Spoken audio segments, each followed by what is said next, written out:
Gosta de estar bem informado? Apenas por tempo limitado temos uma oferta especial. Todos os conteúdos Observador com 52% de desconto. Ler as notícias que importam, ao minuto, artigos de opinião sem restrições ou acesso antecipado aos Podcast Plus e muitos mais benefícios. Tire a prova dos 9 e descubra as nossas ofertas. Flash Sale Observador. Mais benefícios, metade do preço. Assine agora em observador.pt por 1 ano com 52% de desconto. Esta é a história do dia da Rádio Observador. Um traficante de armas, um polícia reformado e 2 milhões de euros. No puedes solo trabajar con los servicios secretos españoles. Es mi país. Tu país es el dinero. A cena é da série O Homem das Mil Caras, que conta a história, baseada em factos reais, de um antigo agente dos serviços secretos espanhóis. Nela, o protagonista é aliciado por um traficante de armas, George Starkman, que o tenta convencer a trabalhar para ele a troco de bom dinheiro. O teu país é o dinheiro, diz Starkman, que é um dos protagonistas desta história do dia. Ao longo de quase 6 anos, a Polícia Judiciária investigou um negócio de armas que cruzou vários países, incluindo Portugal, e envolveu cerca de 2 milhões de euros. Vou falar sobre este caso com o jornalista do Observador, João Paulo Godinho, que escreve sobre justiça. Eu sou a Teresa Abcacis e esta é a história do dia de segunda-feira, 3 de fevereiro. Bem-vindo, João. Olá, Teresa. A investigação que tu trazes parece começar como uma anedota, mas é digna de um filme com tráfico de armas à mistura, milhões de euros numa conta em Braga, serviços secretos dos Camarões. Comecemos pelos protagonistas. Um checo, um francês e um português entram num negócio. Quem são estas pessoas? É verdade, este é um processo um bocadinho sui generis. É uma investigação da Polícia Judiciária e do Ministério Público que já tem alguns anos. Na verdade, ela já começou em 2019 e diz respeito, como tu disseste, a um negócio que começa em tráfico de armas e envolve aqui, essencialmente, 3 personagens. Um checo, que é Marek Opsil, que era o diretor executivo de uma empresa checa que iria fazer um fornecimento de armas à Jordânia. Envolve um francês, George Starkman, de 97 anos, atualmente tem 97 anos, que era, digamos, um intermediário do negócio, ou, como o Ministério Público vai acabar por descrever também, o traficante de armas. Tem uma longa história e uma vida que já entrou inclusivamente no cinema.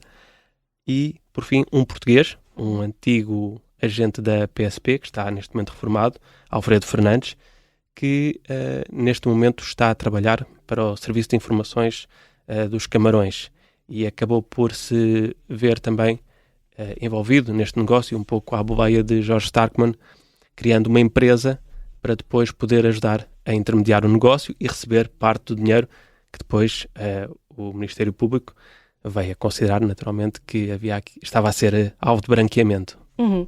E de que crimes é que são acusadas estas pessoas? Muito bem. O Ministério Público acabou por acusar apenas George Starkman e Alfredo Fernandes e a empresa Aristo Performance, que foi a empresa criada pelo agente da PSP aposentado, a mando de George Starkman, para receber a transferência de dinheiro que veio da empresa checa PAMCO, era assim que se chamava a empresa. Neste caso, o Ministério Público acusou George Starkman de branqueamento, em coautoria também com Alfredo Fernandes.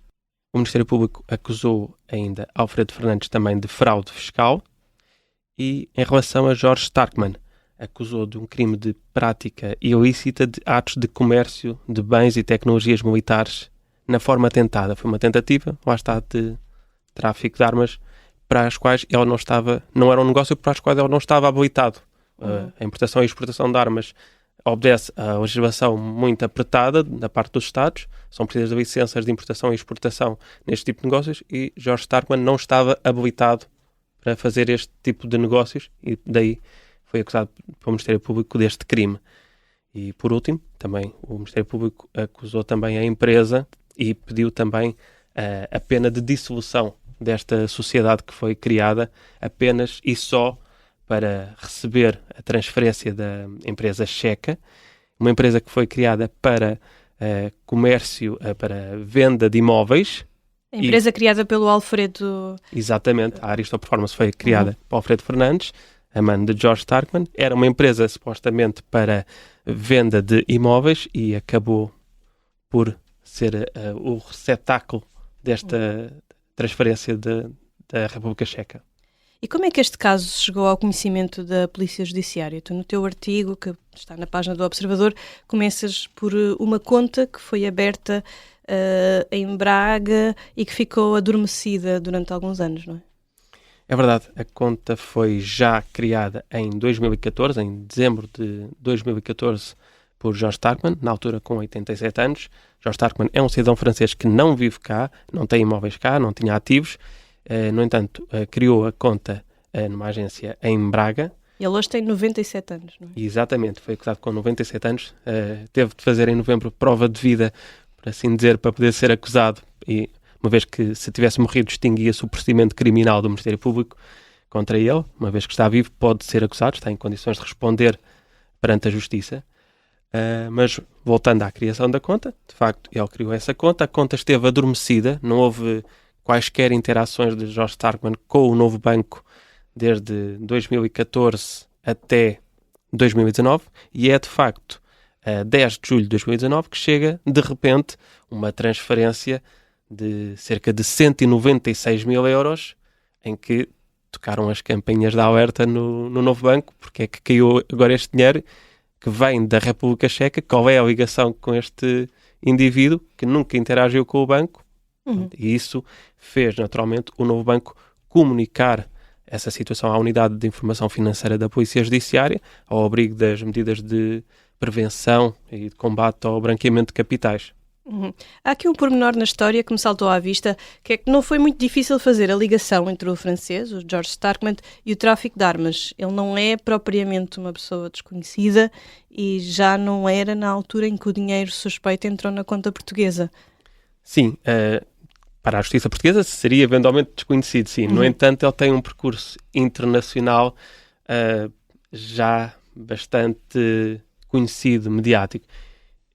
Nessa altura já tinha um livro escrito. Exatamente, é uma figura um bocadinho insólita. Não é todos os dias que vemos um negociante de armas, um marchand d'armes, como se foi intitulado, a escrever um livro sobre a sua vida. Ele é um antigo espião, no fundo ele pertence ao CDS, que é uma espécie de CIA francesa, são os Serviços de Informações de França, e depois acabou por enverdar pelo comércio de armas. Esteve basicamente ligado a conflitos em muitos países do mundo fora, sobretudo em África, conflitos na Nigéria, o antigo conflito do Biafra, no Egito, intermediou também armas na América do Sul, na União Soviética.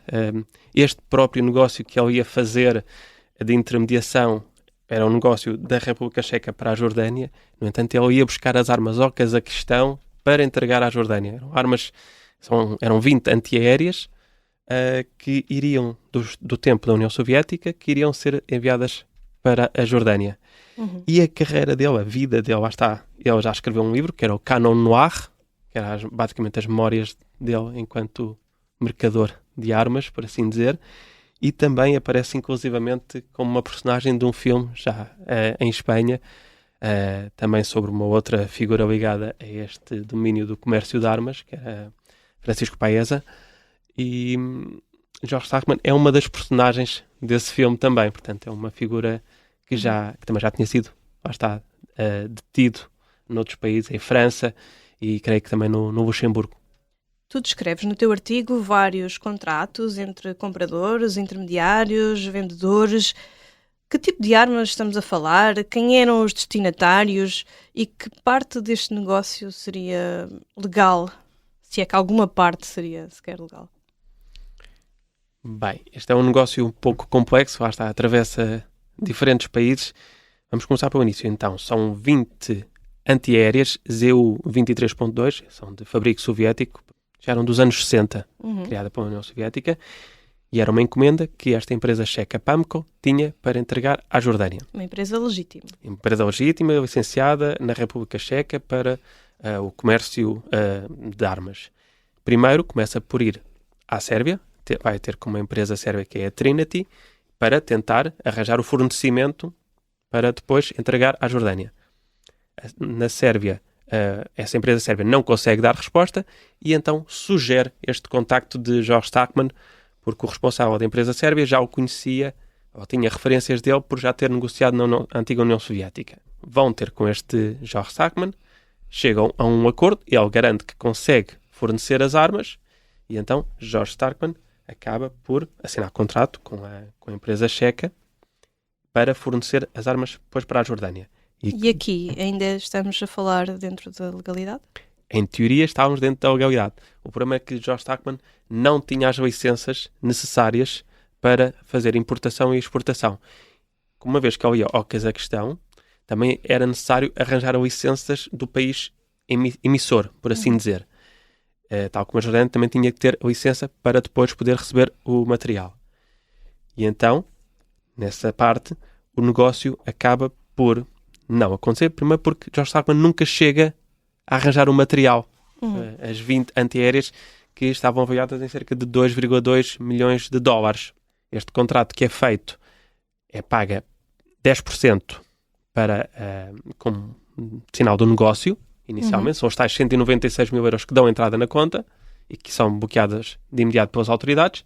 E depois chegam quase 2 milhões de euros também para completar o negócio, que ficam também posteriormente bloqueados. Uma vez que Stackman compromete-se a arranjar no Cazaquistão, que não chegam a acontecer, há um bloqueio da primeira transferência nas autoridades portuguesas e então percebem que é preciso arranjar uma alternativa para também receber o dinheiro. Cria-se aquela sociedade com uma conta para poder receber o dinheiro. E é aqui que entra o nosso antigo PSP. Exatamente. Alfredo Fernandes avança com essa sociedade, com a conta. É feita, de facto, a transferência de quase 2 milhões de euros para essa conta que fica também bloqueada pelas autoridades portuguesas, da mesma maneira que a primeira já tinha ficado. E os checos começam a ficar preocupados porque as armas eram para entregar até setembro de 2019. Chega-se a setembro, não aparecem as armas. Chega-se a outubro, novembro e pronto, começam a perceber que as armas não estão a chegar. Tu a certa altura falas de que eles queixam de burla.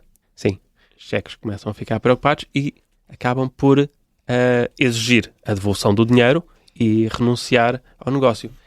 É então que há também uma situação um pouco caricata, estranha, porque George Stackman tinha também ligações a empresas que estavam nos Estados Unidos, nomeadamente sediadas no Delaware, que é basicamente uma offshore americana, é um estado onde estão as empresas offshore, e há uma empresa que tinha ligações a ele e que se predispõe a continuar o negócio e que apresenta ao responsável da PAMCO um contrato assinado entre eles, um contrato que era falso. Pelo menos a empresa checa negou porque o seu diretor não tinha assinado nada, não tinha assinado nenhum acordo com esta empresa.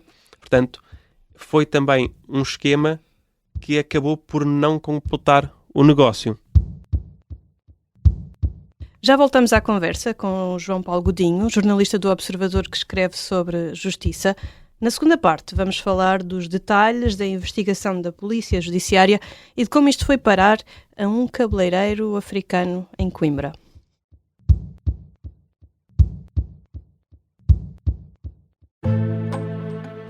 O sargento na cela 7. O homem na cela 7 escapou à morte por pouco. Piratinha do ar. Eu já disse que ele só tem 16 anos. Um espião no Kremlin. Esta é a história escondida de como Putin montou uma teia de poder e guerra. O encantador de ricos. Todos queriam estar com ele, todos queriam ser vistos com ele e todos queriam fazer negócios com ele. Operação Papagaio. Dão-lhe a entender que o melhor é que também fique calado.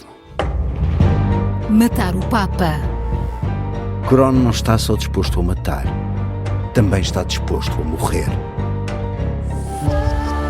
Um rei na boca do inferno. A mansão da boca do inferno está cheia de espiões e informadores, por dentro e por fora. São histórias que fazem parte dos Podcast Plus do Observador. Pode ouvir no site do Observador, nas plataformas de podcast e no YouTube. Podcast Plus é mais do que um podcast. Estamos de regresso à conversa com o jornalista do Observador, João Paulo Godinho. João, já o disse antes, esta história está cheia de pormenores dignos de uma série de televisão. A certa altura da investigação são feitas buscas e pedidos de investigação em França e na República Checa, e isto tudo vai passar também por um cabeleireiro num centro comercial em Coimbra chamado Cherry Alex, cuja dona era Marceline Baco, que tinha um rendimento anual declarado de 11 mil euros anuais, mas tinha 2 carros, entre os quais um Land Rover de 60 mil euros e um barco. Como é que chegámos até aqui? Esta investigação não foi, de facto, fácil, aliás. Demorou 5 anos no trabalho da Polícia Judiciária e do Ministério Público, porque envolvia, lá está, várias jurisdições. Estão contactos que foram feitos, houve cartas rogatórias emitidas para vários países, para os Estados Unidos, para a Jordânia, para a República Checa, para a França. Houve diligências que são, por norma, muito demoradas e que levaram o seu tempo. Algumas, inclusive, não chegaram a ter resposta, como foi o caso da Jordânia. No entanto, o processo acabou por avançar. A investigação da Polícia Judiciária e do Ministério Público conseguiu ter autorização para fazer essas diligências. Uma das mais importantes é, obviamente, aquela que envolve Georges Stackman em França. Pronto, as autoridades francesas fizeram apreensões, foram à casa dele, interrogaram-no também. A outra parte importante foi quando, em Portugal, identificaram os contactos que estavam associados a este cidadão francês. No caso, era Alfredo Fernandes e um advogado de Braga, que inicialmente estava também associado à conta, mas que depois veio-se a perceber, a investigação veio a perceber, que não sabia de nada da atividade de Georges Stackman enquanto negociante de armas. E é quando são autorizadas buscas também à casa deste advogado e ao escritório, bem como à residência do PSP aposentado, o qual é casado com uma cidadã estrangeira. A tal dona do cabeleireiro. E, exatamente. A casa de Alfredo Fernandes era também a sede da Aristo Performance e também, obviamente, viram as contas dele e da mulher, esta cidadã estrangeira, que tinha um cabeleireiro afro em Coimbra, que é o Cherry Alex, e que também foi alvo de buscas. Para o caso, a Polícia Judiciária acabou por não encontrar informação relevante no cabeleireiro. Isso foi uma situação que foi arrumada. No entanto, as informações fiscais que foram descobertas pela investigação revelaram de facto que havia aqui muita matéria-prima para apurar, porque as contas que foram declaradas ao fisco português por Alfredo Fernandes e por Marceline Baco apresentavam um desvio de mais de 200 mil euros entre aquilo que foi movimentado nas contas e aquilo que foi declarado ao Estado. Então há aqui também uma situação de fraude fiscal? Exatamente. É por isso que Alfredo Fernandes acaba acusado por fraude fiscal, uma vez que, segundo aquilo que foi apurado pela investigação entre 2015 e 2019, o erário público acabou prejudicado nos impostos que teria de cobrar sobre aqueles rendimentos em mais de 80 mil euros. E então há esse crime de fraude fiscal e um crime de branqueamento, uma vez que entrou o dinheiro e não foi declarado. Esta investigação começa em 2019, entretanto passaram-se quase 6 anos. Em que fase do processo é que estamos agora? Georges Stackman tem 97 anos, ainda é possível ele vir a ser julgado em Portugal? Bom, nesta fase, sim, ele está vivo, tem 97 anos, é verdade, mas pode ser julgado em Portugal, sim, apesar de não estar cá a residir. Pode ser julgado na ausência, tendo, obviamente, a representação legal através da sua defesa, que terá de solicitar para essa circunstância, mas, estando vivo, estando acusado, pode responder. Não tendo nenhuma situação de saúde que o impeça de estar. Que o impeça e, sobretudo, que invalidasse que ele não estivesse bem de saúde quando praticou estes crimes. Pronto, que houvesse algum tipo de inimputabilidade. Não é isso que acontece, naturalmente. Portanto, neste momento, Josh Sacman está em condições de vir a ser julgado. O que é que acontece? É que foi feita a acusação pública, a acusação é de dezembro.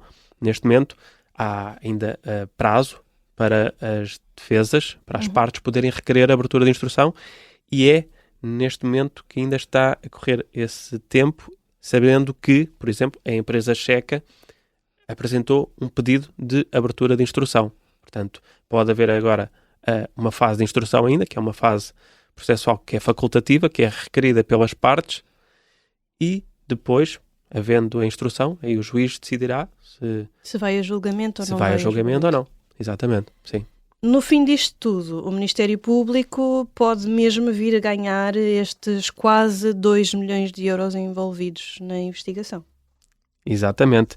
Uma vez que esse dinheiro continua apreendido, o Ministério Público, na acusação, deduziu, de facto, um pedido de perda de bens a favor do Estado desses 2,2 milhões de dólares. Estamos a falar sensivelmente de 2 milhões de euros, que é dinheiro que pode reverter para o Estado, uma vez que estará aqui na base uma transação ilícita de armas. Portanto, desse negócio ilegal, o dinheiro pode reverter para o Estado.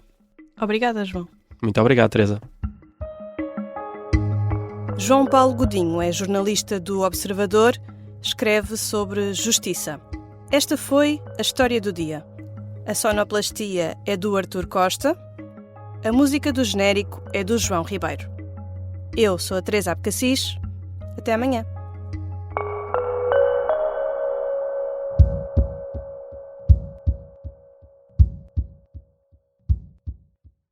Se gostar deste podcast, pode seguir, dar 5 estrelas e comentar o episódio na Apple Podcasts ou no Spotify. Pode também subscrever e gostar no YouTube. Assim recebe uma notificação sempre que houver um novo episódio.